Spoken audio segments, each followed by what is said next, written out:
ሰበር ዜና የጀነራል አበባው የውጊያ ዕቅድ ሰነድ በፋኖች ገባ። ቤተ መንግስቱ በድንጋጤ ተውጧል። ጀነራል አበባው ያዘጋጁት የጦርነት ዕቅድ ሰነድ በፋኖች መግባቱ ተሰማ። ይህ ጉዳይም በጠቅላዩ ቤት ትልቅ ድንጋጤን ፈጥሯል።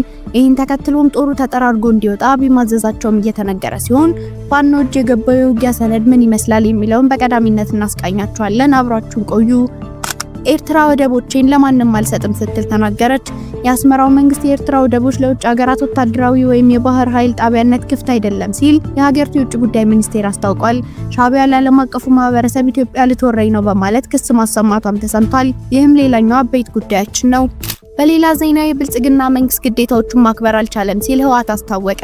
በምርጫ ቦርድ የተሰረዘው ህወሓት በሰጠው መግለጫ ባለፈው ሳምንት በመቀሌ ተፈናቃዮች ካምፕ ውስጥ በጅብ የተገደለው ጨቅላ ህፃን ጉዳይ በማንሳት በገዢው መንግስት ላይ ወቀሳውን አቅርቧል። ዝርዝሩን ይዘናል፣ ታዳምጡታላችሁ። ከውጭ ዜና 100% ካንሰር በሽታን የሚያድን ክትባት ይፋ ሆነ።